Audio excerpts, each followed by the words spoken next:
Good afternoon and thank you for joining us today. This media briefing is taking place at the Wisconsin Department of Military Affairs, where staff from multiple state agencies have been working out of the State Emergency Operations Center on the ongoing response to COVID-19. This briefing is also streaming live on the Department of Health Services YouTube channel. Joining us today are Major General Paul Knapp, Wisconsin's Adjutant General, and Department of Health Services Deputy Secretary Julie Willems Van Dyke. They will be providing an update on the important work that continues to take place at the SEOC. After some brief opening remarks, we will open the line to questions from reporters in which their RSVP was received. We will go first to Major General Paul Knapp, Wisconsin's Adjutant General. Good afternoon, ladies and gentlemen. I'm Major General Paul Knapp, and I'm Wisconsin's Adjutant General. I'm here to update you on the role of the Wisconsin National Guard and our State Emergency Operations Center as we continue to respond to the COVID-19 pandemic. The Wisconsin National Guard remains heavily involved in COVID-19 specimen testing missions. As the state begins to open, specimen collection will continue to be a vital tool to help state and local leaders make informed decisions regarding their communities as they manage and respond to this pandemic. We currently have 25 mobile test teams trained and actively performing this mission all over the state of Wisconsin. And today I'd like to announce a small but important adjustment we are making to meet the ever-changing requirements. We are dividing 3 of our teams into 3 squads each. They will be optimized for mobility and testing at small and medium-sized long-term care and skilled nursing facilities. To date, the National Guard has collected more than 46,000 specimens. I anticipate that the need for testing will continue, and the Guard will play a leading role in testing communities across the state. Additionally, our call center mission continues to grow, where 39 soldiers and airmen are assisting with informing residents of their test results. In some cases, local communities and health departments are notifying residents of their results at the local level, but our call center is designed to assist in sharing some of the burden if the local communities do not have the capacity to call everyone. To better meet the needs of Wisconsin citizens, we have added about a dozen linguists, including Hmong and Spanish-speaking soldiers, to the mission. The call center has placed nearly 20,000 calls with an 87% success rate. Test results are typically communicated 3 to 5 days after the specimens have been collected. Last night, I had the pleasure of having dinner with the mortuary assistance team working here in Dane County. This team is made up of Wisconsin Air National Guard Fatality Search and Recovery team members, otherwise known as FCERT, augmented by additional soldiers from Wisconsin Army Guard units across the state. What a great group of professionals working in the most challenging aspect of this pandemic, ensuring the dignified recovery and transport of Wisconsin decedents.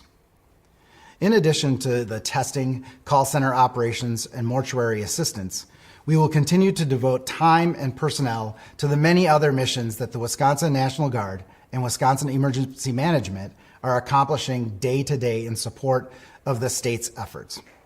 Again, I appreciate your time today and look forward to answering your questions.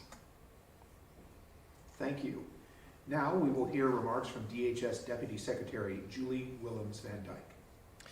Good afternoon, and thank you for joining us today. At my first State Emergency Operations Center briefing, I told you some stories of the SEOC. I told you about State Patrol assisting clinics throughout the state by picking up test specimens and driving them to the labs. I told you about the DNR wardens who stepped up to serve as security for isolation facilities. I told you about collaboration between local public health departments, the Wisconsin National Guard, and the SEOC to provide testing and care assistance to long-term care facilities. It's a month later now, and I have more stories to share about the work the SEOC is doing, rising to the challenge of the COVID-19 pandemic and its effect on Wisconsin. These are the stories behind the numbers we outlined in today's press release about the CARES dollars investment in this work of the SEOC. First, we worked on response to the threat the virus posed. We took early and continued action to procure additional personal protective equipment. This has meant coordinating requests from the Strategic National Stockpile, as well as public and private sector partners. But getting the PPE is only the first part of the story. The SEOC also organizes the PPE and distributes it across Wisconsin to where it is most needed by our frontline healthcare workers and first responders. We also want to provide our healthcare workers with the tools and resources they need most to care for COVID-19 patients. And one of those tools is ventilators.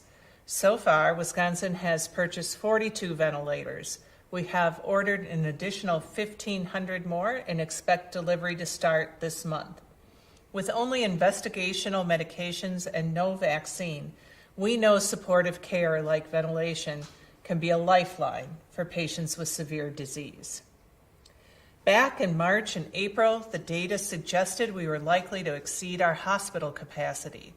Working with local health systems in Milwaukee and the Army Corps of Engineers, and with the support of FEMA, we built an alternative care facility on the grounds of State Fair Park in Milwaukee County, and another at the Milwaukee House of Corrections, which will open this week.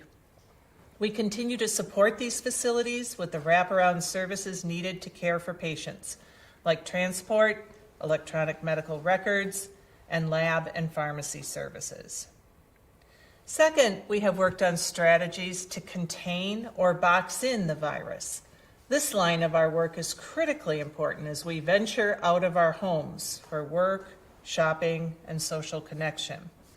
The first element of containment is the story of our testing capacity. We went from a lab capacity of 0 in March to a lab capacity of over 13,000 tests today in mid-May. Funding will continue to support testing all across Wisconsin through grants to local and tribal public health departments, as well as by providing free test kits to those departments, nursing homes, hospitals, and clinics. In Wisconsin, if you need a test, you can get a test. Please, if you are experiencing symptoms of COVID-19 or you have been exposed, call your healthcare provider and ask for a test. You can also find information about community testing sites on our website at www.dhs.wisconsin.gov/COVID-19/testing. Contact tracing is a phrase that is new to most of you outside the public health world, but it's the bread and butter of local and tribal health departments. Testing without tracing is meaningless. Once we know who is infected, we must contact them, make sure they understand how important it is to isolate until their symptoms have resolved. We must also notify all contacts to a positive case to quarantine during the period when they could develop symptoms. This is how we box in the virus and protect all of us, especially those most vulnerable to serious illness. Working with our local health department partners, the SEOC is building a system of contact tracing on a scale we have never seen. The funding announced today will support both local and state health departments in this effort. The work we do here at the SEOC is to keep Wisconsin as safe and healthy as possible. Thank you for partnering in that work with us, and please continue to practice physical distancing, to stay home and limit your trips as much as possible, and remember to wash your hands and don't touch your face. Thank you. At this time, we will open the line to questions. Reporters will be called on in the order in which their RSVP was received. In the interest of time, we will be taking one question per outlet. All lines are currently in listen-only mode. Once called on, reporters should dial *6 to unmute their lines. Once you've asked your question, we please ask that you remute your line using *6 again. We will begin with Scott Bauer from the Associated Press. Doing this call again. Julie, I guess I had a question for you on the spending that was detailed just a little bit ago. It looks like this is mainly just putting some numbers to work that has been ongoing by the department and others. Could you kind of detail what, if anything, is new in what is being described here? And also, I just had a question on the $440-some million for surge protection. Can you talk a little bit more in detail about what exactly that money is being used for? Certainly. So you're absolutely right, Scott, that this is detailing the investments of funding on work that we have been doing. since we began here at the SEOC. What is a little bit different today than previously is we're putting a little bit more detail on this. We're being clear with our local partners about where the division of funding as well as the division of labor is between the state resources and local resources. So for example, in contact tracing, we've been meeting with local health departments, and they've said, rather than have the state hire all the people, let's build on the strong local system we have. And we've listened to them and want to support that, with the state serving as their backup and surge capacity. So, more detail.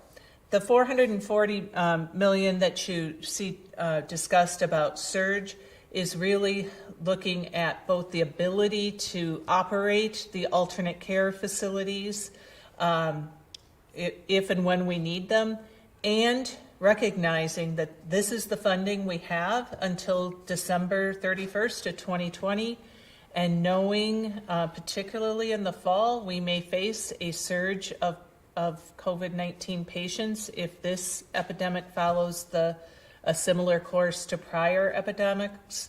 We want to be sure that we have funds in reserve for any future surge that emerges. Thank you. We'll go next to Addie Bink with WFRV. Hi, thanks for taking my call. I was just wondering if you could explain a little bit what the process is like for a community testing facility opening up in a county or a city. You know, is it the local government kind of decides, or DHS helps, or is it joint decision? You want me to start that, or you want? Sure, you can start now. All right. Jump in. So the process of setting up a local community testing site generally starts with a request from a local community. This is the way emergency management happens in our state. Local communities identify needs, see if they have the resources to meet those needs, and when they need additional resources, they contact the State Emergency Operations Center. So they make a request, we contact them to discuss the request, and we hold a planning meeting with all the relevant parties, members of the National Guard, members of Wisconsin Emergency Management, members from DHS, and then local partners, usually the local health department, the local emergency manager. Often local health systems participate in that call, so that all the parties who would be involved in the process of setting up the local site and following up on the results. Remember, if we go in and test a significant number of people in the community, we not only need to notify patients of those test results, as the Major General has described, but we also need to make sure there's contact tracing available to follow up on those results. And from there, we pass it off to the National Guard, and Major General Knapp can tell you what happens. So after that, once it's determined that it will be a National Guard mission, then we have a team, we call it an ADVON team or advanced team, that would go out to the site, usually a day or two prior to standing up a community site, and work with the local authorities, whether that's to include the public health, emergency managers, all the ones that the Deputy Secretary mentioned.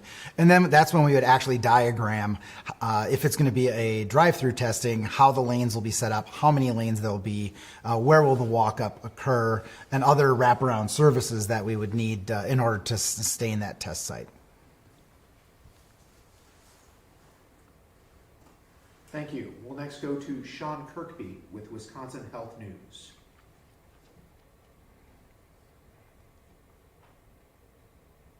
Hi, thanks for holding this. I was wondering, I believe the state had received $1.9 billion in federal funding under the CARES Act, and today's announcement deals with about 1.2 of that. Can you elaborate on what the other $700 million is going for, and does any of this need legislative approval?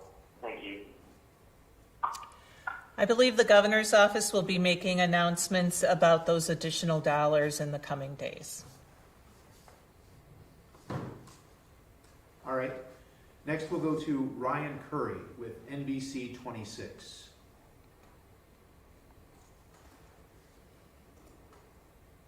Hi, good afternoon. Thank you for taking my call. My question is about the community testing sites. is there any sort of plan to maybe extend those testing sites or expand to have more of them as the state starts to reopen with some businesses? Thanks for the question, Ryan. In terms of the community testing sites, we're always looking for areas where we can assist the local authorities wherever they might have a requirement. And so, yes, we're in a lot of different discussions on a daily basis, projecting out additional community testing sites across the state. Once a community testing site is stood up, usually it's for a finite or defined amount of time. However, we have had a couple instances where we had 3 or 4 days scheduled at a particular site. And when we realized that the demand was continuing beyond those 3 or 4 days, we were able to adjust and extend for a few more days or the number of required days in order to test the maximum number of people that we could in that engagement. And I would add to that, we are early in our ventures into how to do community testing. It really has been in the last month or so as we've built our testing capacity and had this great partnership with the National Guard that we've been able to initiate these community testing sites. They're both giving us really valuable data about the prevalence of the virus in communities across the state and also helping identify patients who need to be in isolation and their contacts in quarantine. But we know the National Guard won't be able to continue to provide this service for 2 years of the pandemic if it takes that long to get to a vaccine. And this is a service we'll need to continue to conduct in order to be sure we're protecting the citizens of Wisconsin. So as you heard, part of the money is not only going for testing supplies and test kits, but it will be going to our partners across the state to help us think through what is the strategy long-term about how we can sustain testing in communities and how can we support this kind of community testing over and beyond what our great friends at the National Guard are doing. Thank you. We'll next go to Ricardo Torres with the Milwaukee Journal-Sentinel.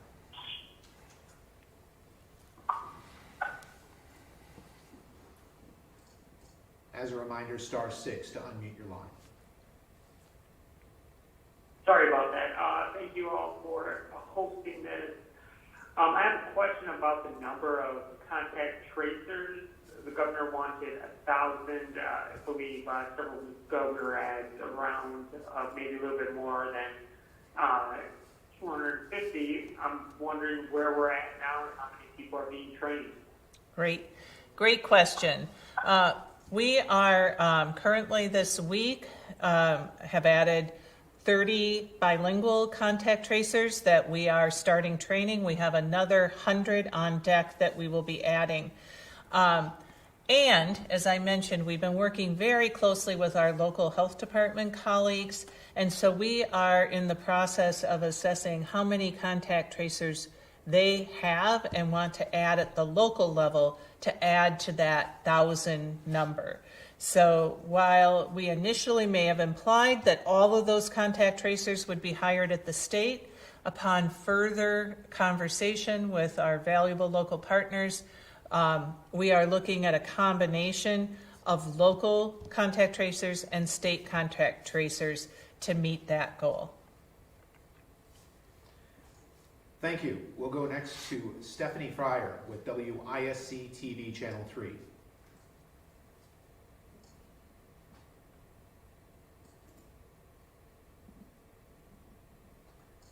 As a reminder, *6 to unmute your line. We'll move on to Alex Moe with WisBusiness.com.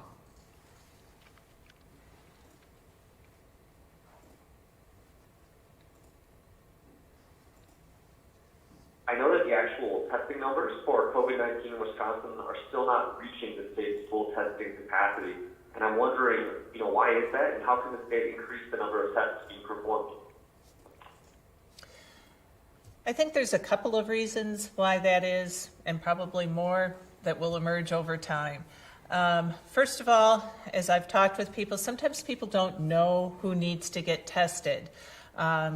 people across Wisconsin remember the days when tests were limited and we were saying only if you have symptoms like a fever or a cough or difficulty breathing should you be tested. We now, with our additional testing capacity and more understanding of the symptoms of the disease, have expanded that list of symptoms to a much larger list, including those original symptoms, but also just feeling feverish, feeling body or muscle aches, having a sore throat, having a headache, having a new loss of the sense of taste or smell. All of these things, if you have new onset of those symptoms, we encourage you to get tested. COVID-19 can start as a very mild illness, and for many people, it stays a mild illness. But you, even with a mild illness, are a risk to everyone around you. And I know nobody wants to be the person that infects their grandmother or their grandfather or their neighbor with diabetes or a person undergoing cancer treatment whose immune system is suppressed and be the reason that that person gets very serious illness. So we're all in this together. So even with very mild symptoms, we are encouraging testing either at a community site or at your local healthcare provider. And again, if you test positive, asking you to stay isolated until those symptoms have resolved and you are no longer infectious.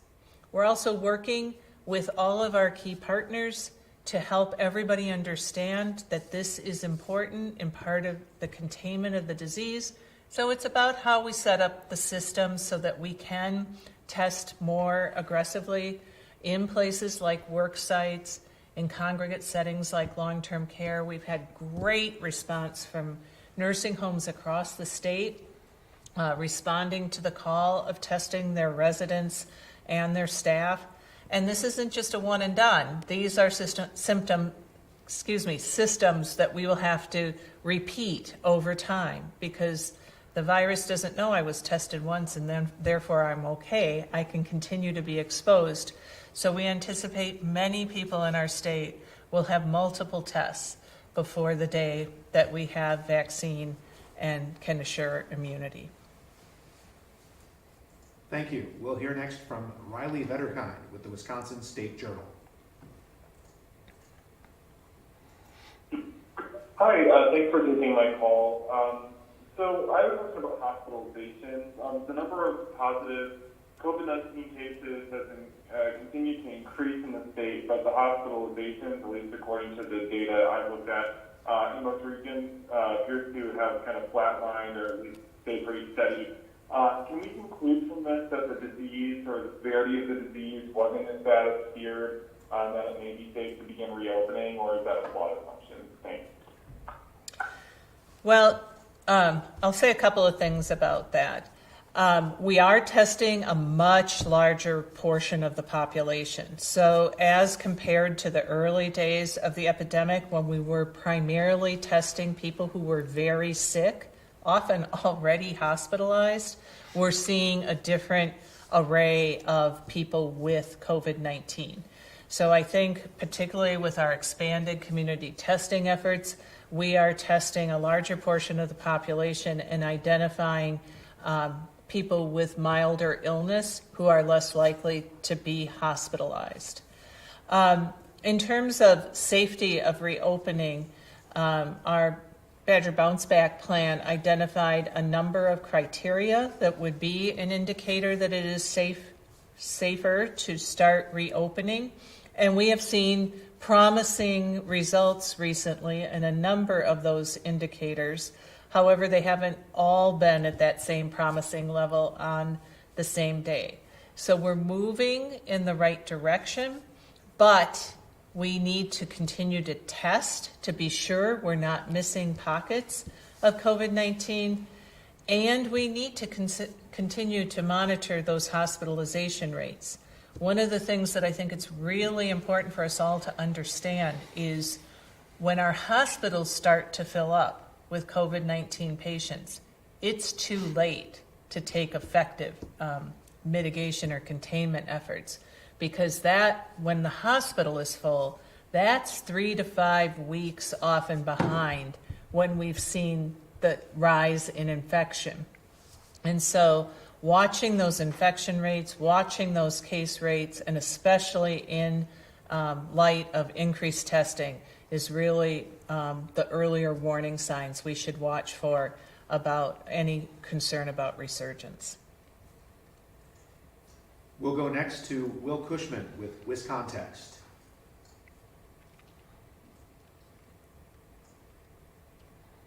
Hi there.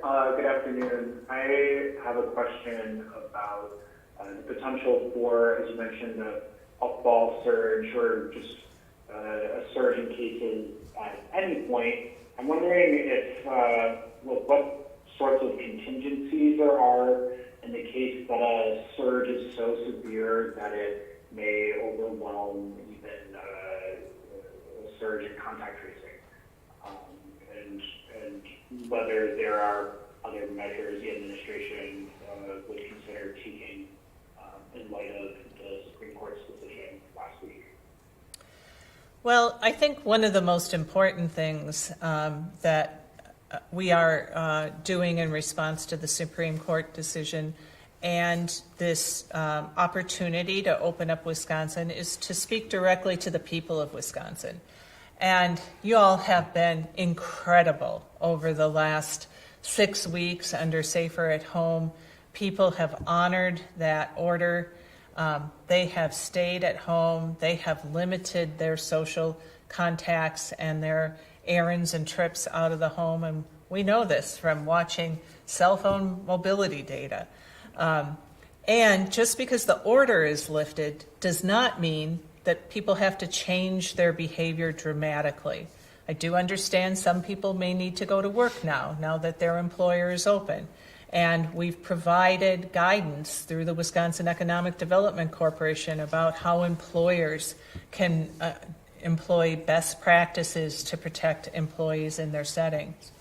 And we still strongly encourage people to hang close to home, to limit the number of people in your social circle that you are seeing on a regular basis, to avoid any large gatherings. Those can be incredibly dangerous places for super spreading of the disease, to wear masks when you're out in public, and to be vigilant about hand washing, face touching, cleaning surfaces, avoiding commonly touched surfaces. And we know the people of Wisconsin and the employers of Wisconsin are all highly committed to the best practices we can all do to continue to reduce risk, whether there's an order or not. In addition to that, that's why we are working so hard on increasing testing and increasing contact tracing. You know, we had over 3,600 people apply for contact tracing jobs. We're working closely with our local health departments and increasing our state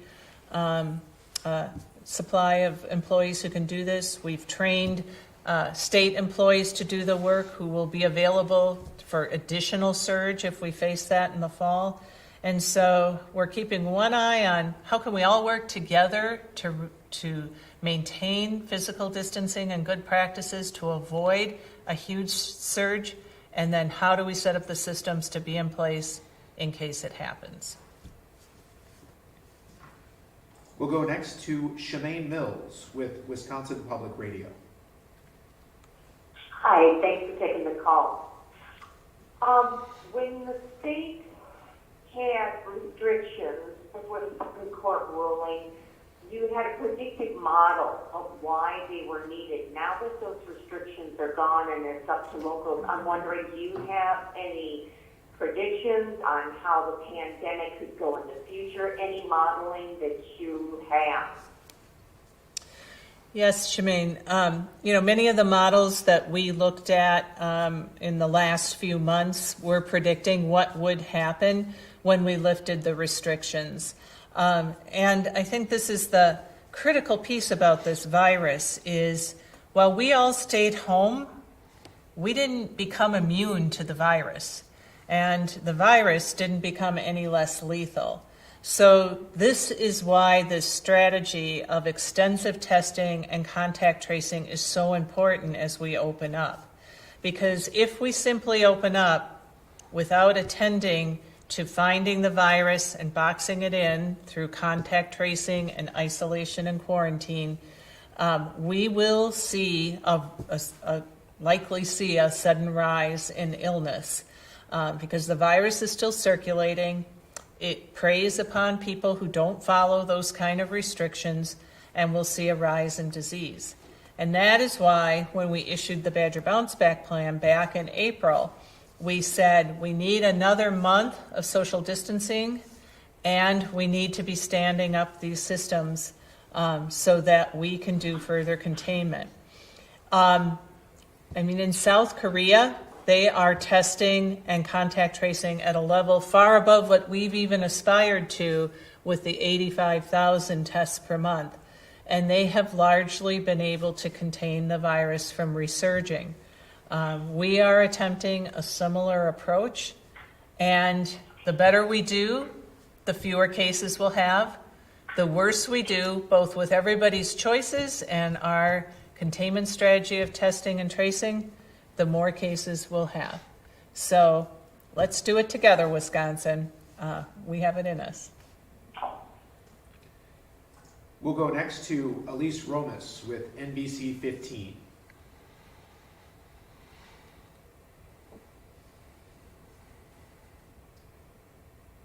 Hi, I have two smaller questions.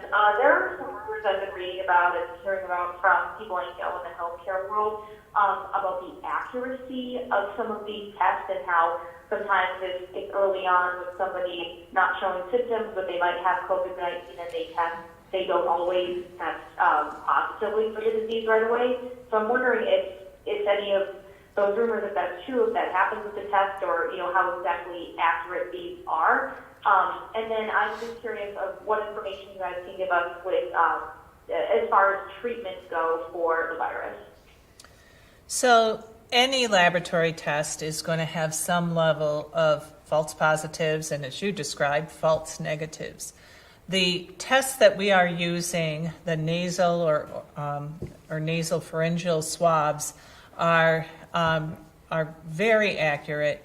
They will detect very small amounts of virus based on the laboratory technique that is used. However, I think this is something that's really important. I'm glad you asked this question. One negative test does not mean you will never have COVID. And if you have a negative test, if you have mild symptoms, you could have gotten a test very early in the illness. There wasn't enough virus there. It wasn't picked up by the test when they ran the sample in the lab. And if your symptoms continue, it's important to go back and get another test. And having a negative test does not protect you against COVID-19. And so, again, as I said earlier, many of us may need to have multiple tests over the period of time until we have vaccine and have proper protection against this illness. In regard to your question about treatment or medications, right now there really are no clear medications that we know are effective against COVID-19. There are several drugs that have FDA approval for experimental use. Remdesivir is one that we have recently distributed in the state, but these are still under what is called an investigational use. So we're learning by people who use them, and there is no clear treatment that we know works effectively for most people. We'll go next to Will Keneally with PBS Wisconsin.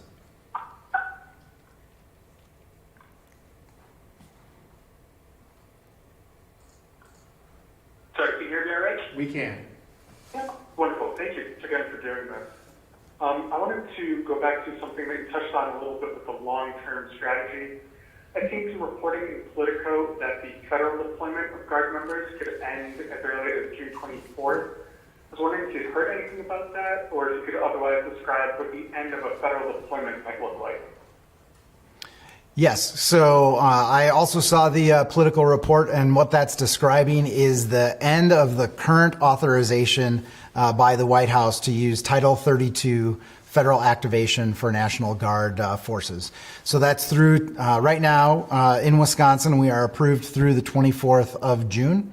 I would like to note that the governor has made an official request to the White House, along with other governors from other states, to extend our mobilization or our ability to stay on orders through the end of July. That has not been approved yet, and we're waiting for that.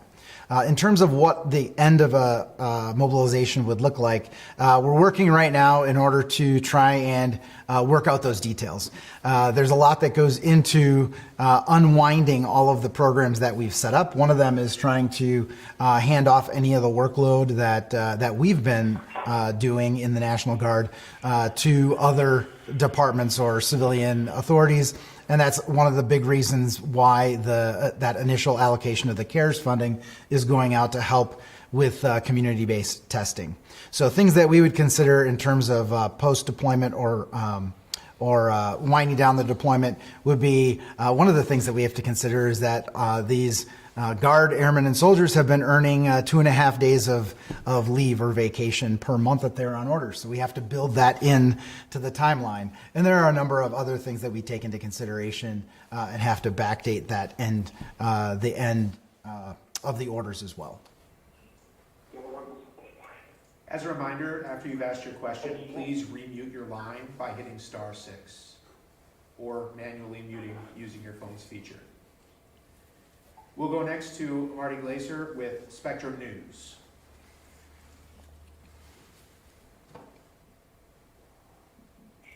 My question was just that. Thank you so much. Thank you. We'll move on to Jeremy Janine with Urban Milwaukee. The Milwaukee Secure Detention Facility testing, is that for everyone in the facility? Is it something that will happen at every state correction facility? I saw it in the Guard's press advisory. Okay, I'll take the first crack. I think that was Department of Corrections testing was the question. Milwaukee Secure Detention Facility. Oh, okay.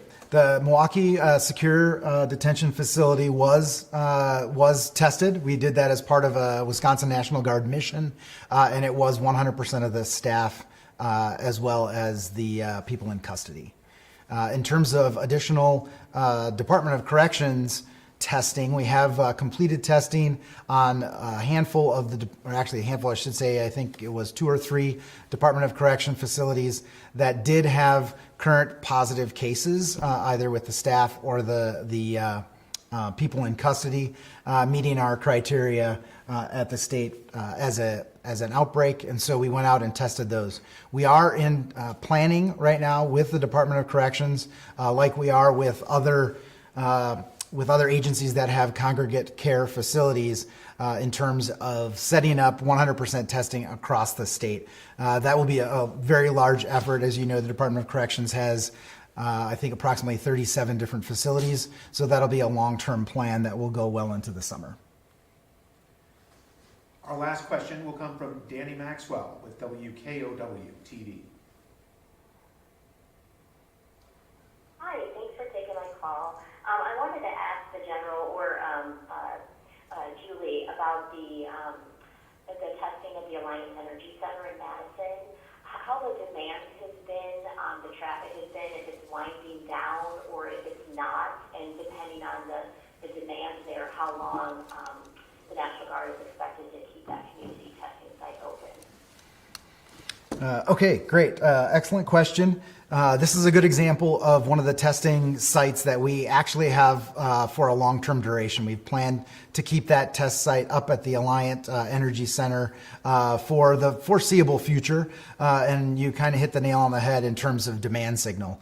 And we're closely monitoring demand signal at all of these sites, in particular the Alliant Center and then the 2 community-based testing centers we have set up in Milwaukee.